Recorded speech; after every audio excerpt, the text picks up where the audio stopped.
Mainit na balita mula sa Inglaterra. Isang nakakagulat na pagtagas ng impormasyon mula sa loob ng Buckingham Palace ang nagdulot ng matinding kaguluhan sa mundo ng mga taga-subaybay ng maharlikang pamilya ng Britanya. Sa gitna ng isang marangyang hapunang pangmaharlika, hindi sinasadyang narinig ni Prince Edward ang isang tensyonado at mainit na komprontasyon sa pagitan ni Laura Lopez, anak ni Queen Camilla sa una nitong pag-aasawa, at ng isang veteranong tagapayo ng palasyo na ilang dekada nang naglilingkod sa institusyon. Ayon sa mga bulong-bulungan na tahimik na kumakalat sa loob ng mga pader ng palasyo, malayo raw si Laura sa makinis, elegante, at mahinahong imaheng karaniwang nakikita ng publiko. Iniulat na pinilit niya ang matandang tagapayo na tulungan siyang makakuha ng isang opisyal na posisyon ng kapangyarihan sa loob ng panloob na sistema ng Buckingham Palace. Ngunit ang tunay na nagdulot ng pangamba sa mga nakarinig ng salaysay ay ang malamig niyang pagbabanta. Kapag tumanggi raw ito, ipag-uutos ni Camilla na alisin ang kanyang mga titulo at tuluyan siyang itaboy mula sa maharlikang pamilya. Ang sandaling iyon, umano ang nagtulak kay Prince Edward na magsimula ng isang lihim at walang kapantay na investigasyon mula mismo sa loob ng palasyo. Habang mas lumalalim ang kanyang pagsisiyasat, mas marami raw siyang natuklasang nakakabahalang ebidensya tungkol sa isang pangmatagalang pag-agaw ng kapangyarihan na tahimik na isinaayos ni Camilla at ng kanyang anak sa loob ng maraming taon. Ngunit ang tunay na pagbaligtad ng sitwasyon ay nang biglang tumalikod ang veteranong tagapayo kay Laura at kumampi kay Edward.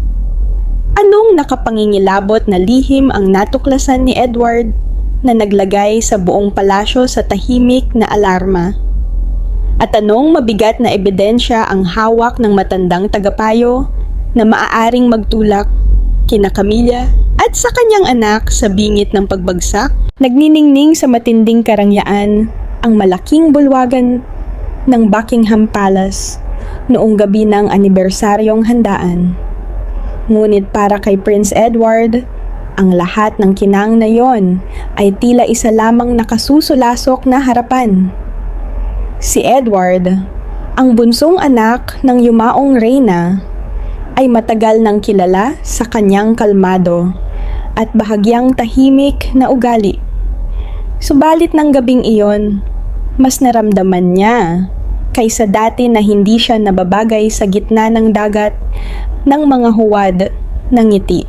Nakatayo siya roon sa kanyang malinis at maayos na unipormeng militar, habang ang kanyang isipan ay tila lumulutang palayo sa tugtog ng klasikal na musika at sa mabigat na amoy ng mamahaling pabango.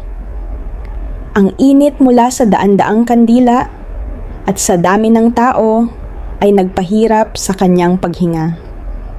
Nang walang paalam, tahimik siyang lumusot sa gitna ng mga bisita patungo sa mga pintuang humahantong sa likurang hardin. Sa gabi, ang mga hardin ng Buckingham Palace ay tila ibang mundo. Pumuno sa kanyang baga ang malamig na hangin ng London, dala ang basang amoy ng damo at isang mapagpalang katahimikan. Ngunit hindi nagtagal ang kapayapaang iyon. Habang mas lumalalim si Edward sa isang landas na nakatago sa likod ng maingat na pinutol na mga bakod, nakarinig siya ng mga tunog na hindi nararapat sa dilim. Ang matalim na pagsitsit ng boses ng isang batang babae at ang nanginginig na paghinga ng isang matandang lalaki. Sa ilalim ng anino ng isang batong estatwa, nakatayo si Laura Lopez. Bilang anak ni Queen Camilla mula sa dati nitong pag-aasawa, Matagal nang nasa maselang posisyon si Laura bilang isang tagalabas sa loob ng palasyo.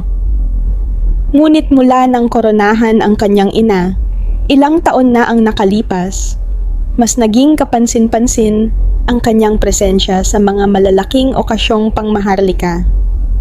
Taglay niya ang isang matalim na kagandahan, ngunit nababahiran ito ng likas na pagkainip sa maharlikang protokol. Kaharap niya si Sir Alistair, isang veteranong tagapayo na mahigit 3 dekada nang naglilingkod sa maharlikang pamilya. Itinuturing siyang buhay na ensiklopedya ng asal, tuntunin at pamamalakad sa loob ng palasyo. Napahinto si Edward. Ganap na itinatago ng anino ng mga puno ang kanyang anyo. Wala siyang balak makinig ng palihim, ngunit nang marinig niya ang pangalan ni Camilla na binigkas sa malamig at matalas na tono ni Laura, para siyang napako sa kinatatayuan. Hindi na si Laura ang pinong babaeng nakikita ng publiko sa mga pahayagan. Lumapit siya kay Sir Alistair at ang kanyang pulang kuko ay mariing itinuro sa dibdib nito sa isang kilos na napakagarapal kaya napakunot ang noo ni Edward. Mababa ang kanyang boses, ngunit mabigat sa pagbabanta. Hiniling niya, o mas tamang sabihing inutusan niya, si Alistair na gamitin ang mga dati nitong koneksyon upang maipasok siya sa isang opisyal na puwesto sa Royal Estate Management Board. Isang posisyong karaniwang nakalaan lamang sa mga dugong maharlika o sa mga tunay at matagal ng tapat na lingkod ng korona. Mula sa pagkagulat, nauwi sa pagkilabot ang naramdaman ni Edward. Habang pinakikinggan niya si Laura, nabanggitin ang kanyang ina na parabang isa lamang kasangkapan ng kapangyarihan. Wala siyang ginawang pagtatangkang itago ang intensyon niyang gamitin ang impluwensya ng reyna upang labagin ang bawat patakaran. Kumikinang ang kanyang mga mata sa malamig na ambisyong hindi pa kailanman nakita ni Edward sa isang taong itinuturing pa ring panauhin lamang ng maharlikang pamilya. Malupit niyang ipinahayag na kung tatangging makipagtulungan si Alistair, kayang gawing abo ng kanyang ina ang 40 taong karera nito sa loob lamang ng isang gabi. Habang nakatayo sa dilim, naramdaman ni Edward ang panginginig ng matandang tagapayo. Hindi lamang para sa sarili niya natatakot si Alistair. Natatakot siya sa posibleng pagbagsak ng institusyong buong buhay niyang pinrotektahan. Bawat banta ni Laura ay tila isang punyal na tumatagos sa dignidad ng palasyo. Napansin ni Edward ang mahigpit na pagkakahawak ni Alistair sa kanyang tungkod. Ang mga kasukasuan ng kanyang mga daliri ay halos pumuti sa liwanag ng buwan. Ipinaalala ng tagpong iyon kay Edward ang mga paulit-ulit na tsismis na kumalat mula pa noong unang bahagi ng 2025. Mga bulong na ilang mahahalagang posisyon sa pamamahala ng palasyo ay biglang napunan ng mga taong malapit sa sariling pamilya ng reyna. Noon, itinuring niya lamang iyon bilang pagkakataon. Ngunit ngayon, habang nasasaksihan niya ang agresibong kilos ni Laura, unti-unting nabuo ang mga pira-pirasong palatandaan sa isang nakatatakot na larawan. Nang matapos ang pagtatalo at mayabang na tumalikod si Laura, iniwan niya ang matandang tagapayo na tila nagyelo sa dilim. Nanatiling hindi gumagalaw si Edward. Mas mabilis kaysa karaniwan ang pintig ng kanyang puso. Hindi na ito simpleng personal na ambisyon ng isang anak na naghahangad ng pagkilala. Isa itong kalkuladong pagpasok sa pinakapuso ng kapangyarihan ng monarkiyang Britaniko. Pinanood niya ang anino ni Laura na naglaho sa mga pintuan ng malaking bulwagan, kung saan muli siyang nilamon ng ginintuang liwanag at huwad na karangyaan. Sa kaibuturan ni Edward, nabuo ang isang pasya. Alam niyang hindi siya maaaring manahimik. Ang kapayapaan ng pamilyang kanyang minamahal ay nanganganib mula mismo sa loob ng pinakamainit at pinakamakinang na harapan. Nang bumalik si Edward sa handaan, hindi na mabigat sa pagkailang ang kanyang mga hakbang. Dala na nito ang matibay na layunin ng isang mangangaso na ngayon lamang natuklasan ang bakas ng kaaway sa loob mismo ng kanyang tahanan. Pagbalik mula sa handaan, ng gabing iyon, hindi na muling nakatagpo ng katahimikan si Prince Edward sa kanyang pagtulog. Patuloy na umalingaw-ngaw sa kanyang isip ang matatalim na pagbabanta ni Laura Lopez na parang mga bakal na nagbabanggaan. Kinabukasan, sa katahimikan ng kanyang silid-aralan, sinimulan ni Edward ang isang planong hindi niya kailanman inakalang kakailanganin niyang gamitin laban sa sarili niyang pamilya. Isang lihim na imbestigasyon. Hindi niya pinakilos ang karaniwang puwersang panseguridad dahil alam niyang nasa lahat ng dako ang mga mata at tainga ni Camila. Sa halip, bumaling siya sa pinakamatatapat na tagapaglingkod, yaong mga naglingkod pa mula sa panahon ng yumaong reyna. Ang mga hindi nakikitang tauhan ng palasyo na may pinakamatalas na pandinig sa lahat. Sa pamamagitan ng mga maingat at lihim na ulat na ipinapasa sa anyo ng karaniwang dokumentong administratibo, sinimulan ni Edward na tuklapin ang mga patong ng kapangyarihang binubuo ni Laura at ng kanyang ina. Mula sa hinala, nagbago ang kanyang damdamin tungo sa nag-aalab na galit habang sinusuri niya ang listahan ng mga bagong aprobadong tauhan sa nakalipas na 6 na buwan. Natigil ang kanyang mga mata sa mga pangalang hindi niya kilala na itinalaga sa mga posisyong kumokontrol sa budget ng maharlikang pamilya at sa mga opisyal na iskedyul. Nakilala niya ang isang nakapangingilabot na huwaran. Ang mga matagal ng konserbatibo na buong tapat na naninindigan para sa tradisyon ay tahimik na naisantabi sa ilalim ng mga tila makatwirang dahilan, gaya ng problema sa kalusugan o maagang pagreretiro. Pinalitan sila ng mas batang mga mukha na may ugnayang pangnegosyo o personal na utang na loob sa pamilya ni Laura sa panig ng kanyang ina. Naging labis na maingat ang bawat kilos ni Edward.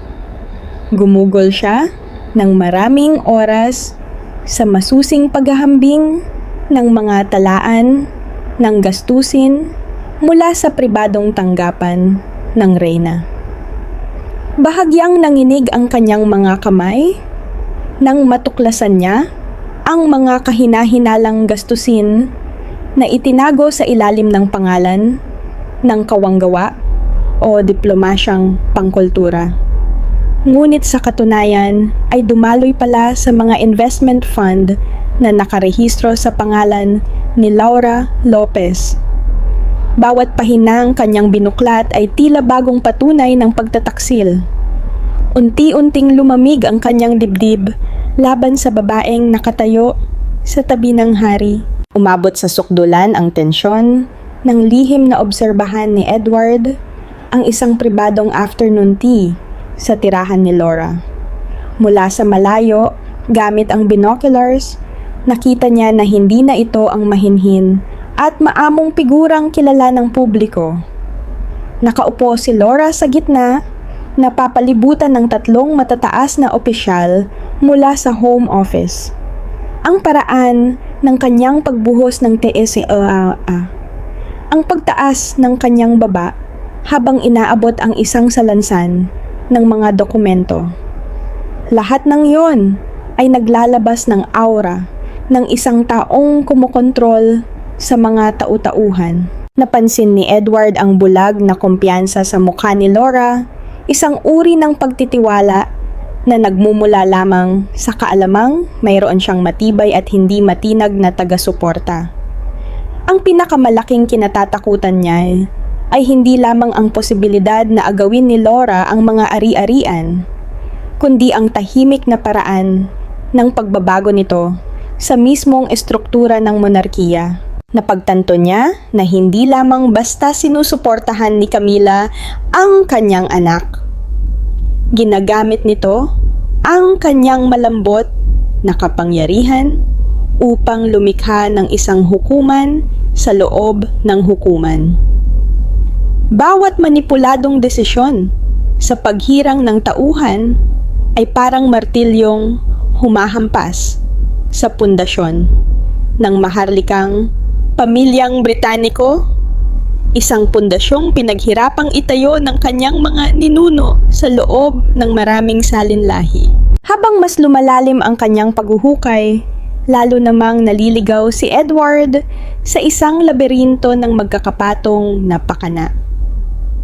Isang gabi, habang nakaupo siya sa gitna ng mga salansan ng dokumento, hindi sinasadyang natuklasan niya ang isang punit-punit na draft memo sa basurahan ng sekretarya.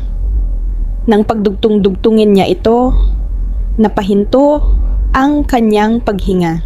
Isa itong malinaw na plano upang ilagay si Laura sa isang posisyong may direktang impluwensya sa mga karapatan sa mana at sa mga pribilehiyong pang-ekonomiya ng iba pang miyembro ng pamilya. Tumayo si Edward sa tabi ng bintana at tumitig sa walang laman na liwasan sa labas. Naunawaan niya ngunit na hindi ito biglaang pagsabog ng kasakiman. Isa itong kampanyang maingat na inihanda sa loob ng maraming taon, marahil mula pa ng unang tumapak si Camilla sa mga pintuan ng palasyo bilang queen consort. Ang malamig na katotohanan iyon ang nagpaunawa sa kanya na kung hindi siya kikilos agad, ang pangalang Windsor ay maaaring matabunan ng anino ng ibang kapangyarihan. Sa mga sumunod na araw, naging makapal at mabigat ang atmosfera sa loob ng palasyo para kay Prince Edward, tila isang bagyong naghihintay lamang sumabog. Alam niyang ang mga dokumento ay mga tuyong buto lamang. Upang tunay na mapabagsak ang pakana ni Laura at ng kanyang ina, kailangan niya ng isang buhay na kaluluwa, isang saksi na kayang ilantad ang katotohanan sa harap mismo ng hari. At ang taong iyon ay walang iba kundi si Sir Alistair. Isinaayos ang lihim na pagkikita sa isang maliit na apartment na pag-aari ng isang matandang kaibigan sa labas ng London, malayo sa mapagbantay ng mga kamera at guwardiya ng Buckingham Palace. Unang dumating si Edward. Tumayo siya sa tabi ng bintana, tahimik na pinagmamasdan ang lumang sasakyan ng matandang tagapayo na dahan-dahang pumasok sa bakuran. Nang pumasok si Alistair sa silid, hindi napigilan ni Edward ang kirot ng lungkot nang makita kung paano winasak ng takot ang dating mapagmataas na lalaki. Nakayuko ang kanyang mga balikat, mapurol ang kanyang mga mata, at palagi itong palinga-linga na para bang may hinihintay na mamamatay tao sa likod ng bawat kurtina. Ang isipan ni Alistair ay tila isang magulong buhol ng natitirang katapatan at sumisigaw na likas na pagnanais mabuhay. Nanginginig ang kanyang mga kamay habang inilalagay ang sombrero sa mesa. Ang manipis at may bahid edad niyang mga daliri ay mahigpit na nagkakapit-kapit. Hindi siya minadali ni Edward. Nauunawaan niya na kung minsan ang katahimikan ang pinakamakapangyarihang puwersa upang basagin ang isang taong nakatayo na sa gilid ng bangin. Ibinuhos niya ng tsaa ang tagapayo. Isang kilos na parehong tanda ng maharlikang paggalang at tahimik na pangako ng proteksyon. Nagsimulang magsalita si Alistair sa putol-putol at sinasakal na mga salita. Maingat na pinagmasdan ni Edward ang bawat ekspresyon sa matandang mukha. Tuwing nababanggit ang pangalan ni Camilla, kusang kumikibot ang mga kalamnan sa mukha ni Alistair. Inamin niya ang mga gabing hindi siya makatulog, ang mga liham na walang pangalan na nagbabantang hukayin ang maliliit na pagkakamali niya noon, at gawing iskandalong wawasak sa kanyang karera kung tatanggi siyang pirmahan ang mga appointment ni Laura sa loob ng palasyo. Naramdaman ni Edward ang malalim na kahihiyang dinanas ng isang matandang tapat na lingkod na itinulak sa isang sulok. Pagkatapos ay ibinunyag ni Alistair ang isang detalyeng nagpahinto sa paghinga ng prinsipe. Hindi lamang pala nanakot si Laura sa pamamagitan ng salita. Nagpadala rin siya ng mga tao upang pasukin ang pribadong opisina ni Alistair at nakawin ang mga kumpidensyal na file tungkol sa panloob na gastusin upang gamitin ang mga ito bilang panakot at pangkontrol sa kanya. Ang kalupitan at determinasyon sa mga kilos ni Laura ay nagpakitang lubos na niyang tinalikuran ang lahat ng hangganang moral upang makamit ang kapangyarihan. Tiningnan ni Edward ang lalaking nasa harap niya, isang buhay na patunay ng kabulukang unti-unting kumakalat sa loob ng palasyo. Ginamit ni Edward ang kanyang likas na kahinahunan upang bumuo ng isang psikolohikal na kuta para kay Alistair. Ipinangako niya ang ganap na proteksyon mula sa tanggapan ng maharlikang pamilya at ibinigay ang kanyang salita ng dangal na mananatiling malinis ang reputasyon ng tagapayo kung lalantad ito. Kitang-kita sa mukha ni Alistair ang matinding panloob na labanan. Sa isang panig ay ang kailaliman ng paghihiganti ng reyna. Sa kabilang panig naman ay ang bahagyang sinag ng pag-asa para sa integridad.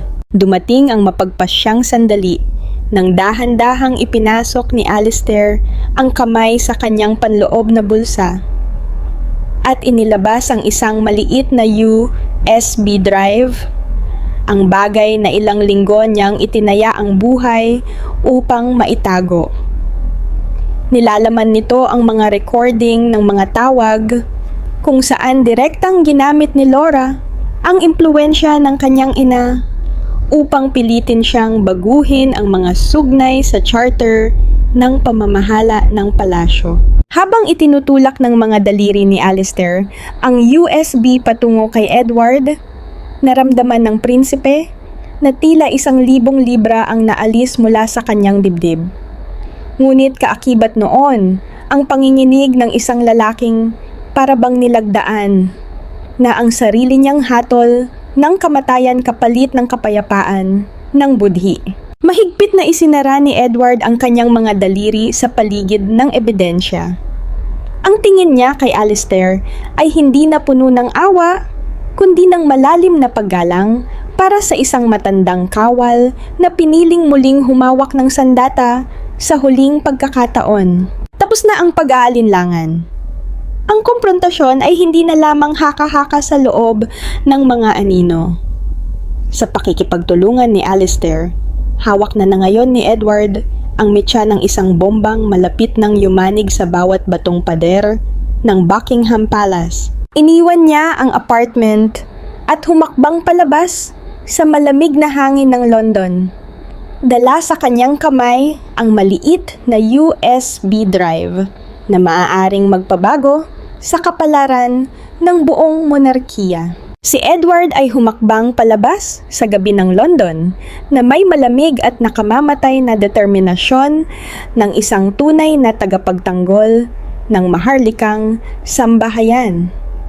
Mula nang ligtas na mapasakamay niya ang USB ni Sir Alistair at mailagay ito sa kanyang bulsa, naramdaman ni Prince Edward ang bigat nito na parang isang blok ng tunaw na tingga. Nagsimulang magbago ang hangin sa loob ng Buckingham Palace. Ang karaniwang maharlikang katahimikan ay napalitan ng makapal at nakasusulasok na tensyon, puno ng mga mapanuring tingin at hindi binibigkas na hinala. Kumikilos si Edward na parang multo sa loob mismo ng kanyang sariling tahanan. Ginugol niya ang halos lahat ng oras sa lumang silid ng mga mapa, kung saan ang pagtiktak ng pendulum clock ni George III ay tila mas malakas kaysa dati, na para bang binibilang ang bawat segundo bago ang pagsabog. Ang mga kilos ni Edward ay naging kasing tumpak at kasing lamig ng galaw ng isang siruhano. Hindi na lamang siya basta nangongolekta ng ebidensya. Inaayos niya ito upang maging isang ganap at hindi matitinag na akusasyon. Naroon ang mga lihim na sulat kamay na liham sa elegante, ngunit mapag-utos na panulat ni Camilla. Ang masalimuot na mga financial statement na itinago sa ilalim ng anyong gastos, sa pagpapanatili ng palasyo, at higit sa lahat, ang mga naitalang testimonya ng iba pang mga saksi na tahimik niyang nahikayat matapos si Alistair. Tuwing naririnig ni Edward sa kanyang earpiece ang matalim na tinig ni Laura Lopez, naninigas ang mga kalamnan sa kanyang mukha. Lalong tumindi ang tensyon nang maramdaman ni Laura na papalapit na sa kanya ang malamig na hanging nagbabadya ng panganib. Sanay siyang makiramdam sa agos ng kapangyarihan, kaya ang kakaibang katahimikan ni Edward, kasabay ng mga biglaan nitong pagbisita sa iba't ibang tanggapang administratibo, ay nagdulot sa kanya ng matinding pagkabalisa. Mula sa malayo, pinagmamasdan siya ni Edward sa mahahabang pasilyo ng palasyo. Mas mabilis na ang kanyang mga hakbang. Mas madalas na ang kanyang mga pabulong na pakikipag-usap sa mga tauhan. At sa ilalim ng makapal niyang make-up, lumitaw na ang maninipis na guhit ng pagkabalisa sa mukhang dati ay tanging kayabangan lamang ang ipinapakita. Isang dapit hapon, habang ang namamatay na liwanag ng araw ay naghahagis ng mapulang guhit na parang dugo sa mga pader na bato, natagpuan ni Edward ang pilak na bala sa loob ng isang audio file na nakatago ng malalim sa tambak ng walang saysay na data. Isa itong recording ng pag-uusap ni Laura at ng isa sa kanyang pinagkakatiwalaang mga katulong. Sa recording na iyon, tuluyan nang nawala sa tinig ni Laura ang anumang pagkukunwaring pino at marangal. Ang boses niya ay hilaw, brutal, at tila may amoy ng pulbura. Hayagan niyang binanggit ang tungkol sa kanyang ina, si Queen Camilla, nagagawa ng mga tiyak na hakbang upang walisin ang sinumang mangangahas humarang sa kanilang pag-agaw ng kapangyarihan. Ang kalupitan ng kanyang mga salita ay nagpadala ng malamig na pagkasuklam sa gulugod ni Edward. Napunit ang isipan ni Edward sa pagitan ng katapatan sa monarkiya at kalungkutan para sa kanyang nakatatandang kapatid, ang hari, na malamang ay nananatiling bulag dahil sa personal na pagmamahal. Alam niyang ang pagsisiwalat ng lahat ng ito ay magdadala ng napakalaking dagok sa reputasyon ng maharlikang pamilya. Ngunit, alam din niyang ang pananahimik ngayon ay nangangahulugan ng pakikiisa sa isang tahimik na kudeta. Mahigpit niyang hinawakan ang gilid ng mesang yari sa roble hanggang sa pumuti ang kanyang mga kasukasuan, habang nakatitig siya sa larawan ng kanilang pamilya na nakasabit sa dingding. Ramdam niya ang napakabigat na pasan ng kasaysayan sa kanyang mga balikat. Umabot sa sukdulan ang tensyon sa palasyo nang magsimulang maglunsad si Laura ng desperadong ganting atake. Sinubukan niyang ihiwalay si Edward sa pamamagitan ng pagpapakalat ng mga chismis tungkol sa kalagayan ng kanyang pag-iisip. Umaasang maipapakita ang investigasyon nito bilang bunga lamang ng paranoia.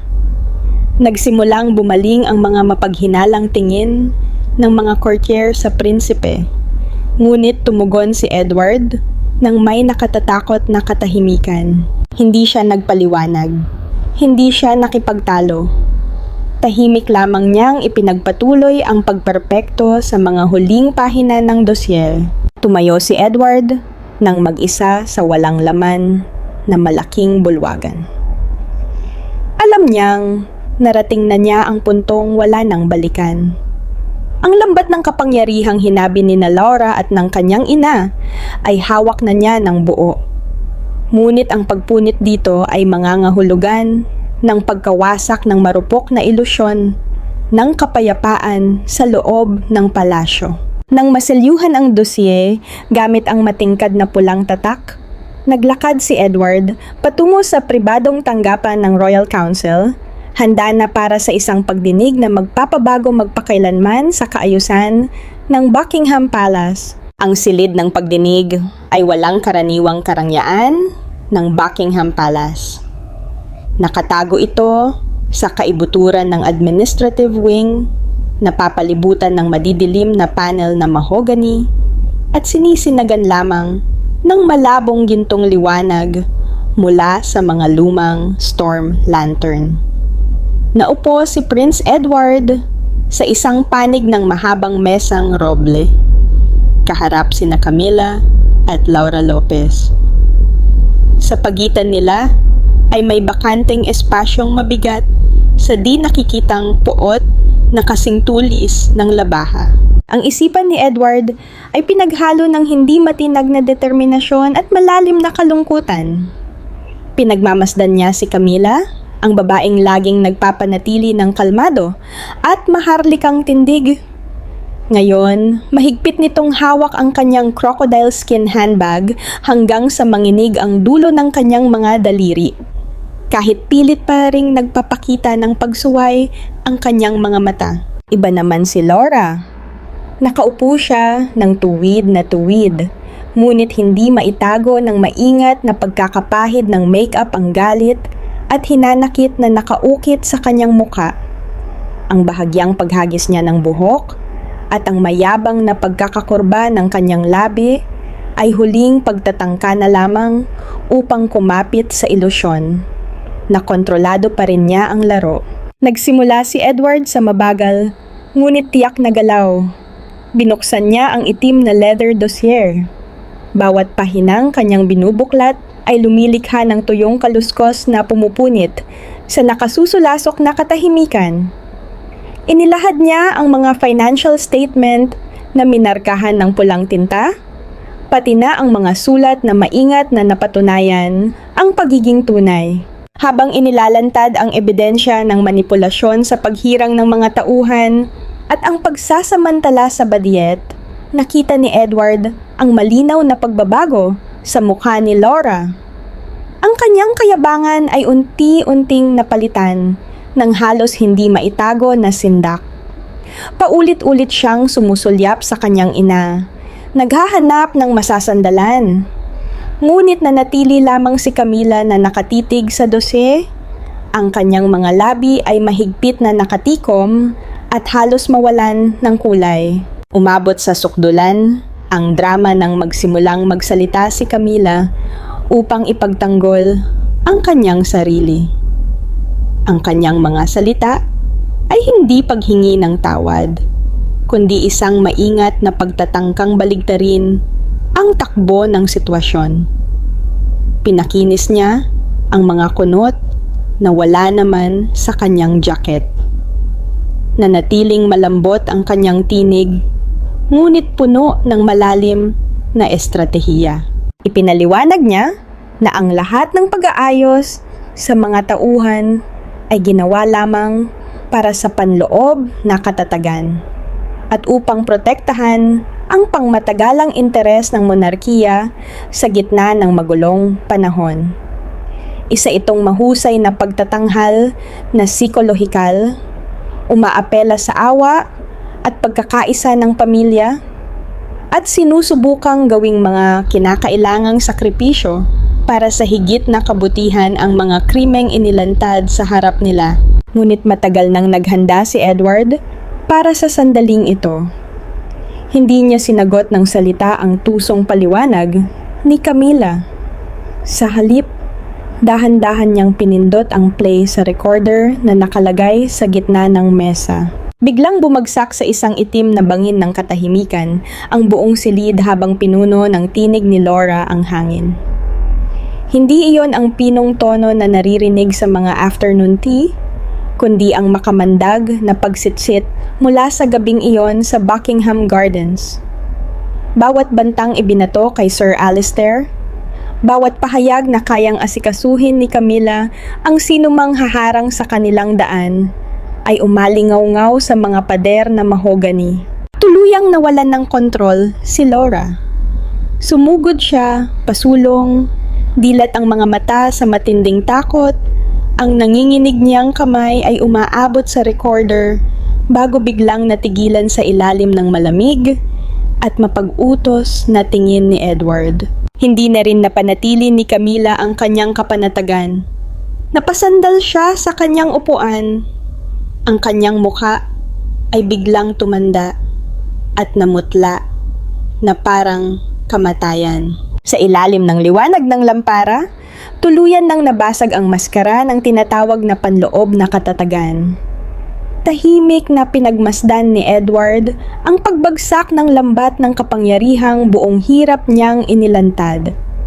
Nakita niya ang pagkabigla sa mga mukha ng mga neutral na tagapayo na nakaupo sa ulunan ng mesa. At ang wasak na tindig ni Laura. Wala nang kailangan pang dagdag na paratang. Ang katotohanan mismo ang bumuo ng isang hatol na hindi na maaaring pasubalian. Isinara ni Edward ang dosye. Ang tunog ng leather cover na mahigpit na sumara ay umalingaw-ngaw na parang hampas ng maso ng isang hukom. Si Laura Lopez ay wala na ngayong iba kundi isang nanginginig na babae na humaharap sa posibilidad ng pag-uusig, habang si Camila ay napilitang yumuko sa harap ng mabibigat na paratang ng seryosong pag-abuso sa impluwensya. Tumayo si Edward at lumabas ng silid ng hindi na lumilingon, iniwan sa likuran niya ang guho ng ambisyon at pagtataksil. Alam niya na mula sa sandaling iyon, ang kaayusan sa loob ng Buckingham Palace ay hindi na kailanman magiging tulad ng dati. Kinabukasan, ang Buckingham Palace ay nalubog sa isang nakapangingilabot na katahimikan, ang uri ng katahimikang karaniwang nauuna sa pagbagsak ng isang dinastiya o sumusunod sa isang madugong paglilinis. Nakatayo si Prince Edward sa tabi ng bintana ng kanyang opisina. Ang pagod niyang mga mata ay sumusunod sa pulang uniforme ng mga guwardiyang naglalakad ng eksakto at sabay-sabay sa bakuran. Walang bahid ng tagumpay sa puso ni Edward. Tanging isang hungkag na kawalan ang kumalat sa kanyang dibdib. Ang una niyang ginawa sa araw na yon ay pirmahan ang pansamantalang suspension orders para sa sunod-sunod na opisyal na inilista niya sa dosye. Bawat guhit ng panulat ay pumutol sa isa pang hibla ng lumang lambat ng kapangyarihan. Naramdaman niya ang malamig na hanging nagmumula sa mga pasilyong patungo sa pribadong silid ng reyna. Ang mga lingkod na dati ay yumuyuko sa kanya ng may malalim na paggalang ay ngayon ay umiiwas sa kanyang tingin, na para bang siya ang nagdala ng salot sa kanilang maingat na pinapanatiling ilusyon ng kapayapaan. Sa ibang sulok ng palasyo, mas mapait ang pagbagsak na nagaganap. Si Laura Lopez ay napilitang ayusin at iligpit ang kanyang mga personal na gamit sa ilalim ng mahigpit na pagbabantay ng Internal Security Team. Wala na ang kayabangan ng isang hindi kinoronahang prinsesa. Ang kanyang mga kamay, na dati ay sanay lamang humawak ng mga basong kristal na may alak, ngayon ay nanginginig habang isinisiksik ang mga salansan ng dokumento sa mga maleta. Malungkot na umaling-awngaw ang kanyang mga yapak sa sahig na kahoy. Wala nang nagmadaling magdala ng kanyang mga bag. Wala nang bumuhos sa kanya ng papuri at pakitang taong paghanga. Ang kanyang pagpapaalis ay masinsinan at walang awa. Bawat honorary title, bawat karapatang makapasok sa mga sensitibong bahagi ng palasyo ay inalis kay Laura sa loob lamang ng isang gabi. Samantala, pinili ni Camila na magtago sa likod ng mga saradong pinto. Naisip ni Edward na maaaring nakaupo siya sa isang silid na puno ng amoy ng tuyong rosas, kaharap ang pinakamalaking pagkawala sa lahat, ang ganap na tiwala ng hari. Kinumpirma ng mga ulat na inalisan na siya ng kapangyarihang makialam sa mga desisyon tungkol sa tauhan at pananalapi sa loob ng estate office. Ang tunay na drama ay hindi matatagpuan sa sigawan, kundi sa tahimik na paghuhubad ng kapangyarihan. Ang kanyang mga pagpupulong kasama ang hari ay palagi nang dinadaluhan ng mga legal advisor. Isang hindi nakikitang pader ngunit hindi matitinag na unti-unting nagpalit sa kanilang pagsasama bilang mag-asawa tungo sa isang tuyong transaksyong administratibo. Sa kabilang bahagi ng palasyo, puspusang nagtatrabaho ang communications team upang pigilan ang pagsabog ng iskandalo sa pamamahayag. Pinanood ni Edward ang mga tauhan ng public relations na nagmamadaling paruot parito. Ang bawat muka ay mahigpit sa tensyon. Sinisikap nilang ipakita ang paglilinis na ito bilang isang mahusay na restructuring, maingat na pinapakinis ang matatalim na gilid ng iskandalo upang ang makita lamang ng publiko ay isang monarkiyang inaayos ang sariling bahay. Nagdulot iyon kay Edward ng bahagyang pagkahilo at pagkasuklam. Ngunit naunawaan niya na iyon ang presyong kailangang bayaran upang maprotektahan ang trono. Ang tanging positibong pagbabago ay makikita sa mga mata ng ibang miyembro ng maharlikang pamilya at ng mga matatapat na veterano gaya ni Sir Alistair. Sa mga maiikling seremonya sa umaga, napansin ni Edward ang banayad ngunit makahulugang pagtango at mas mahigpit na pakikipagkamay mula sa mga nakatatandang opisyal. Tiningnan nila siya bilang isang kalasag, isang lalaking handang dumihan ang sariling mga kamay upang mapanatiling malinis ang dugo at pangalan ng Windsor mula sa mga ambisyong nagmumula sa labas. Ngunit ang tahimik nilang papuri ay hindi nagdala sa kanya ng kagalakan. Sa halip, naramdaman niyang para bang tumanda siya ng isa pang dekada. Muli, banayad na bumagsak ang liwanag ng buwan sa mga palumpong ng rosas. Tulad noong gabing hindi sinasadyang narinig niya si Laura na binabantaan si Alistair. Huminto siya sa mismong lugar na yon at tumitig sa madilim na kawalan sa harapan. Tapos na ang digmaan. Naalis na si Laura. Nakontrol na si Camila. Ngunit alam ni Edward na ang kapangyarihan ay isang puwang na laging naghahanap ng papalit. May mga bagong pakana na muling sisibol. May mga bagong ambisyosong mukha na lilitaw sa ibang pangalan at ibang anyo. Hinila niya pataas ang kuwelyo ng kanyang Amerikana laban sa lamig ng gabi sa London at dahan-dahang naglakad pabalik sa maliwanag na palasyo. Ang tagumpay na ito ay hindi nagdala ng pangmatagalang kapayapaan, kundi isang pansamantalang pahinga lamang bago dumating ang susunod na bagyo. Naunawaan ni Edward na sa laro ng monarkiya, ang presyo ng kalinisan ay walang hanggang pagbabantay.